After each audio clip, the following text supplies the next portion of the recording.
বিধানসভার ভেতরে গৌরাঙ্গবাবু দেবনী হেমব্র আব্দুল মান্নান মনস্টিকা বলবাড়ি পাড়াতোকে মেরে হসপিটালে পাঠিয়েছিল।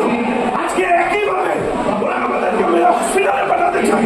আর আমরাও ঠিক করেছি বাংলার এই অপশাসন ক্ষমতার থেকে যদি মুক্তি না দিতে পারি তাহলে আমরাও বিজেপি করি না।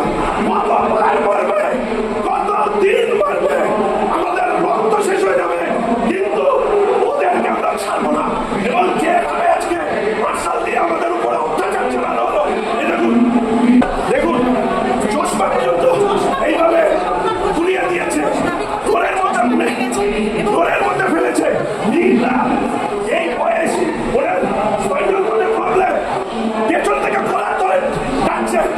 এই হচ্ছে মার্শালদের ভূমিকা, এবং এই ভূমিকার পেছনে নির্দিষ্টভাবে রাজনৈতিক ডাইরেকশন ছিল, পলিটিক্যাল ডাইরেকশন। আনন্দিনা পাড়ায় তার গায়ে হাত দেওয়া হয়েছে। এই চলছে বিধানসভার অভ্যন্তরে। রাজ্যে দুষ্কৃতি আর পুলিশদের দিয়ে বিরোধী কণ্ঠস্বর চুপ করানো হয়, আর এখানে মার্শাল দিয়ে আমাদেরকে মারা হচ্ছে। এই চলবে, ভারতীয় জনতা পার্টি মেনে নেবে। বাংলা হান্টের আরও খবর দেখতে নজর রাখুন। বাংলা খবর মানেই বাংলা হান্ট।